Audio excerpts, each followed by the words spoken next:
올 한 해 우리나라 국가가 지정한 기념일이 총 67일입니다. 의외로 많습니다. 그리고 이날을 기념하기 위해서 국가에서 공휴일로 지정을 하고 있습니다. 그런데 이 67일을 다 기억하는 사람이 있을까요? 아마 기억하는 사람은 없을 것입니다. 그러나 다른 기억은 하지 못해도 우리가 반드시 기억해야 할 기념일이 있습니다. 예컨대 3.1절과 광복절 같은 기념일은 우리가 잊어서 안 되는 기념일이죠. 아마 이 국가 기념일에 대한 두 가지 태도가 있을 것입니다. 그날은 공휴일이기 때문에, 쉬는 날이고 노는 날이기 때문에, 학교를 안 가는 날이기 때문에 아마 좋아하는 사람이 있을 터이고, 그런가 하면 그날을 통해서 한 번이라도 그 의미를 기억하고 뜻을 다시 한번 되새기는 그런 사람들도 있을 것입니다. 마찬가지로 우리 기독교에서도 기념일이 있습니다. 이 기념일을 다른 말로 절기라고 부르죠. 흔히 구약에 7대 절기가 있습니다. 자, 7대 절기가 따라서 하십니다. 유월절, 무교절, 초실질, 질칠절, 나팔절, 속죄일, 장막절.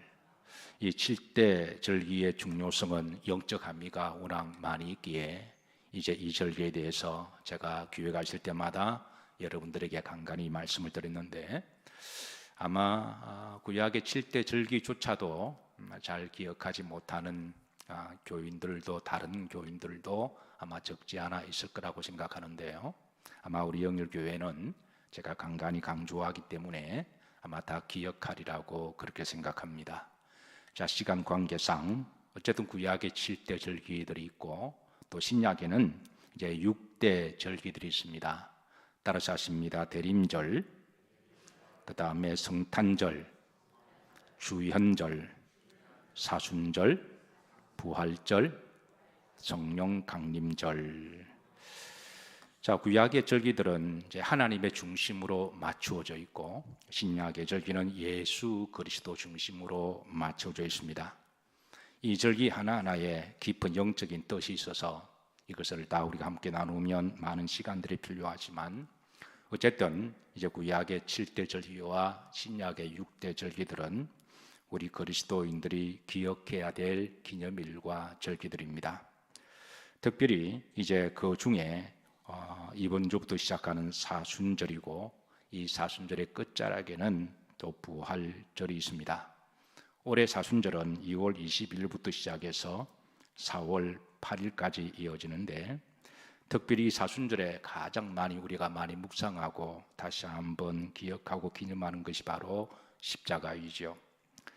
이번 사순절 기간 동안에 여러분의 그 손에 새겼던 그 십자가의 흔적이 이제 몸에만 있는 상징의 심볼이 아니라 여러분의 심장까지 더 깊이 파고 들어가서 여러분의 영혼 깊은 곳에 새겨지기를 주의 이름으로 기도하고 축복합니다.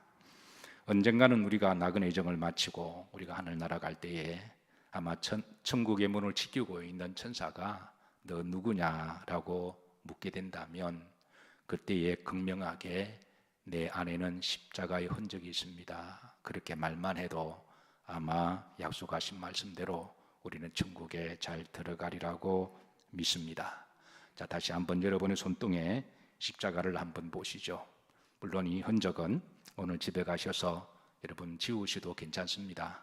그리고 또 좀 아쉬운 분은 내일까지 이제 아침까지 또 간직하고 계시는 분이 계십니다만은, 중요한 것은 우리 몸에 새겼던 이 십자가보다도 이런 신앙의 고백을 통하여 우리 마음에, 우리 영혼에 새기는 십자가의 흔적들이죠.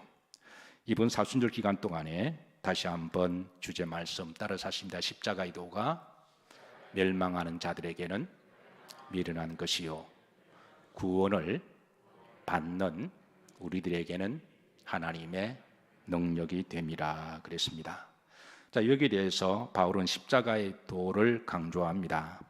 이제 그 십자가의 도는 사실은 두 단어 합성 단어인데요, 먼저 그 도, 그 로고스라고 되어 있습니다.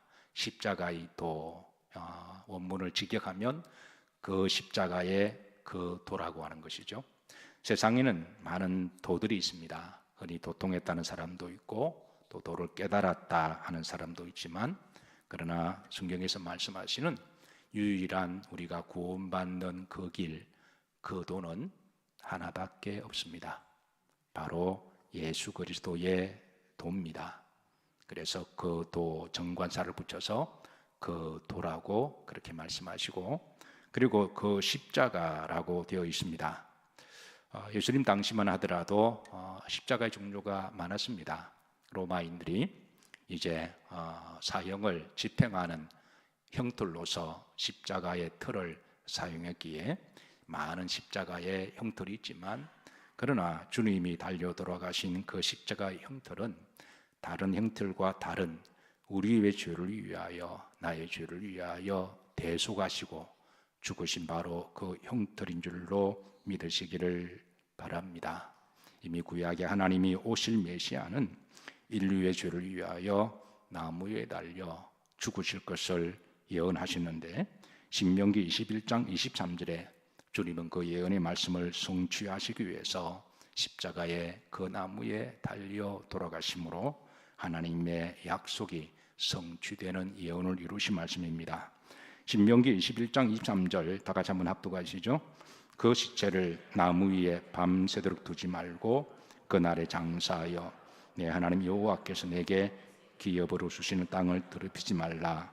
나무에 달린 자는 하나님께 저주를 받았음이니라. 그래서 하나님께서 우리의 죄에 대한 저주를 예수님이 대신 대속하심으로 우리가 우리의 죄가 사함을 받고 우리가 용서를 받고 구원받는 바로 그 십자가를 말씀하고 있습니다.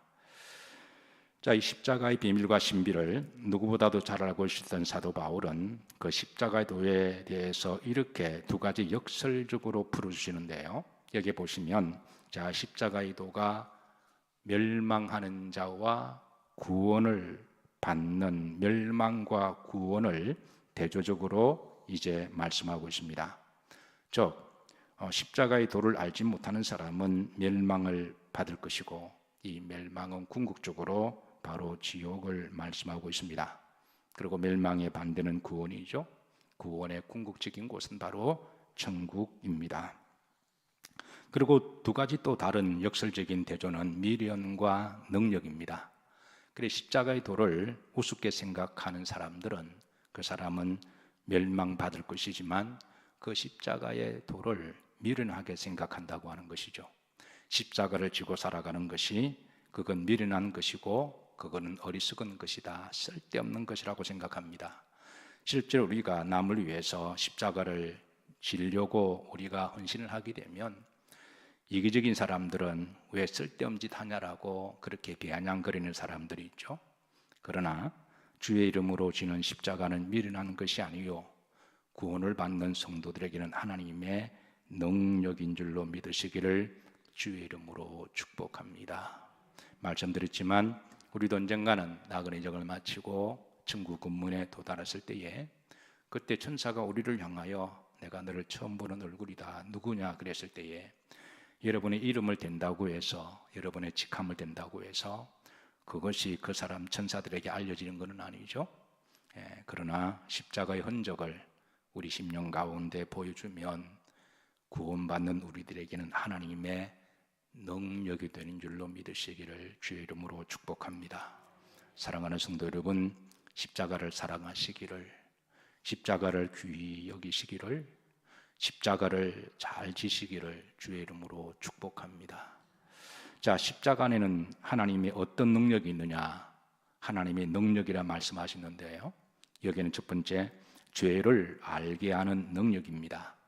디모데전서 1장 15절입니다. 다 같이 합독합니다. 미쁘다 모든 사람이 받을 만한 이 말이요 그리스도 예수님께서 죄인들을 구원하시려고 세상에 임하셨다 하였도다. 죄인 중에 내가 괴수이노라 그랬습니다. 자, 바울은 언제부터 자신이 죄인 중에 괴수인 걸 알았을까요? 바울은 언제부터 자기가 죄인인 걸 알았을까요? 그것은 바로 예수님을 알고 난 다음부터 알았습니다. 그 전까지는 바울은 자신은 죄가 없다고 생각했습니다. 오히려 의인이라고 자부심이 있었는데요. 당시의 바리새인들은 스스로 의인이라고 착각을 했습니다. 그래서 길거리에서 시장통에서 기도할 때 자신을 향하여 하나님이여 의인들의 기도를 들어주셔서 감사합니다. 그렇게 공개적으로 기도를 했습니다. 그런데 자신이 그렇게 의인인 줄로 생각했는데 예수 그리스도의 십자가의 비밀을 알고 나니까 자기가 죄인인 것을 깨달았다는 것이죠. 사랑하는 성도 여러분, 이거는 베드로도 마찬가지입니다.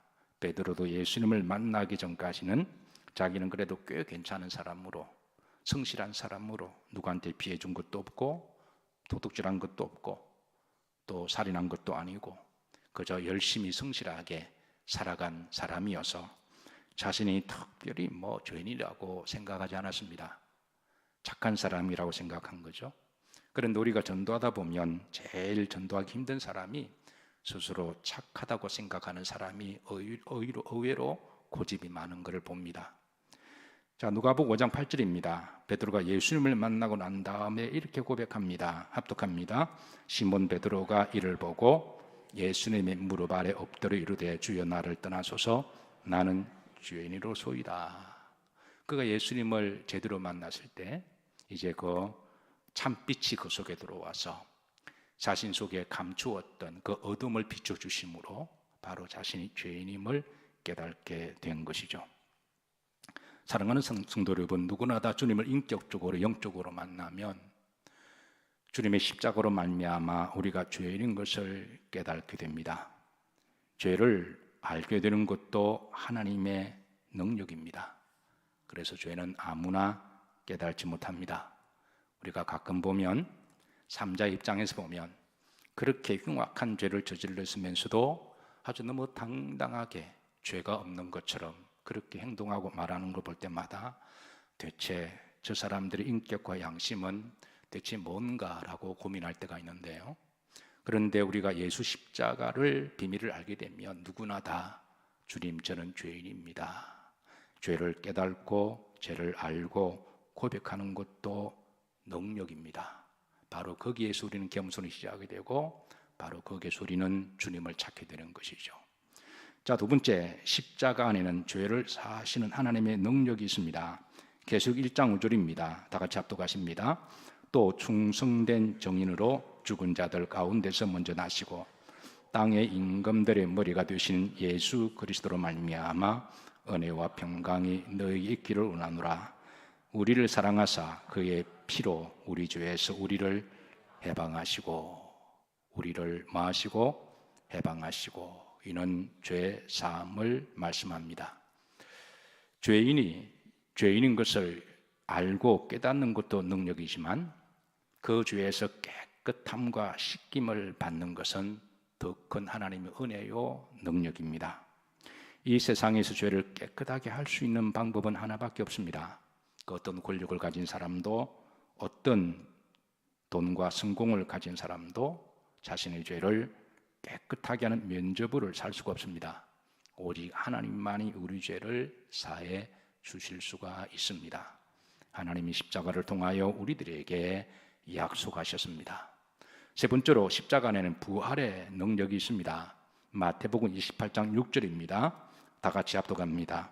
그가 여기 계시지 않고 그가 말씀하신 대로 살아나셨느니라. 와서 그가 누우셨던 것을 보라 그러셨습니다. 따라서 하십니다. 말씀하신 대로 살아나셨느니라. 주님은 성경이 예언된 대로 십자가에 죽으시고 3일 만에 다시 부활하셨습니다. 그리고 고린도전서 15장 20절에는 그 주님의 부활이 우리들의 첫 열매가 되심을 증거하시므로 첫 열매가 있다고 하는 것은 두 번째 열매가 있다는 걸 전제로 하는 것이죠. 그래서 주님을 믿는 자들에게 부활의 능력을 우리들에게 약속을 하셨습니다. 다 같이 한번 합독합니다. 그러나 이제 그리스도께서 죽은 자 가운데서 다시 살아나사 잠자는 자들의 첫 열매가 되셨도다. 사랑하는 성도 여러분, 죽은 사람이 다시 부활하는 것은 최고의 하나님의 능력이 됩니다. 자, 다시 한번 고린도전서 1장 18절 이 말씀을 다시 한번 다 같이 합독합니다. 십자가의 도가 멸망하는 자들에게는 미련한 것이요 구원을 받는 우리에게는 하나님의 능력이라. 흔히 여러분 주변에서 십자가를 지는 사람을 보고 우습게 생각하면 그렇게 생각하는 사람이 미련한 사람인 것을 기억하시고 그들의 마침은 멸망하는 것임을 기억하시고 오히려 그들을 긍휼히 여기시고 그들에게 이번 사순절 기간 동안에 잘 섬김으로 그들에게 복음을 전하는 사순절이 되기를 주의 이름으로 축복합니다. 인도에서 한평생 선교를 하시던 보먼 목사님이 계시는데요. 하루는 인도의 캘커타에서 복음을 전하시는데 한 연로하신 82세 된 한 노파께서 예수님을 믿기로 그렇게 작정을 하시고 그렇게 주님을 영접하셨습니다. 사실 인도 사람들이 예수님을 믿는다고 하는 것은 굉장히 힘든 일입니다. 왜냐하면 여러분 아시다시피 인도에는 인구 수만큼 우상들이 있기 때문에 한평생 태어날 때부터 골수 우상영에 취해서 살아온 사람들입니다. 그리고 그 많은 우상 숭배를 하는 사람이 오직 하나님 한 분만을 믿는다고 하는 것, 그동안 모든 잡신들을 다 믿던 그런 이제 우상 숭배자들이 그거를 다 취해버리고 100 플러스 1이 아니라 오직 하나를 믿고 나머지를 다 청산한다고 하는 것, 집에 있는 모든 우상의 진주들을 다 없애버리고 오직 하나님을 믿는다고 하는 것은 대단한 일이며 굉장히 힘든 일입니다. 그래서 목사님은 그분에게 예수님을 믿게 된 이유가 뭔지 궁금해서 물었습니다. 그동안 어르신은 인도의 수많은 신을 믿으시는데 왜 예수님을 믿게 되었습니까? 라고 물었더니 그 노파의 대답은 이렇습니다. 내가 그동안 믿었던 수많은 신들 중에 나를 위해서 죽은 신은 하나도 없었습니다. 자기가 믿었던 신들 중에 나를 위해 죽었던 신들은 하나도 없었다는 거예요. 오히려 복종만 요구하고 뭔가를 요구를 했지 나를 위해 죽으신 신은, 그런데 하나님은 나를 위해서 죽으신 분이십니다. 그런데 이것보다 더 놀라운 소식은 주님의 부활입니다. 주님을 믿는 자들에게는 주님의 부활의 첫 열매가 되심으로 우리들에게 곧 영원한 부활, 십자가의 도를 아는 이들에게 영생을 약속하셨습니다.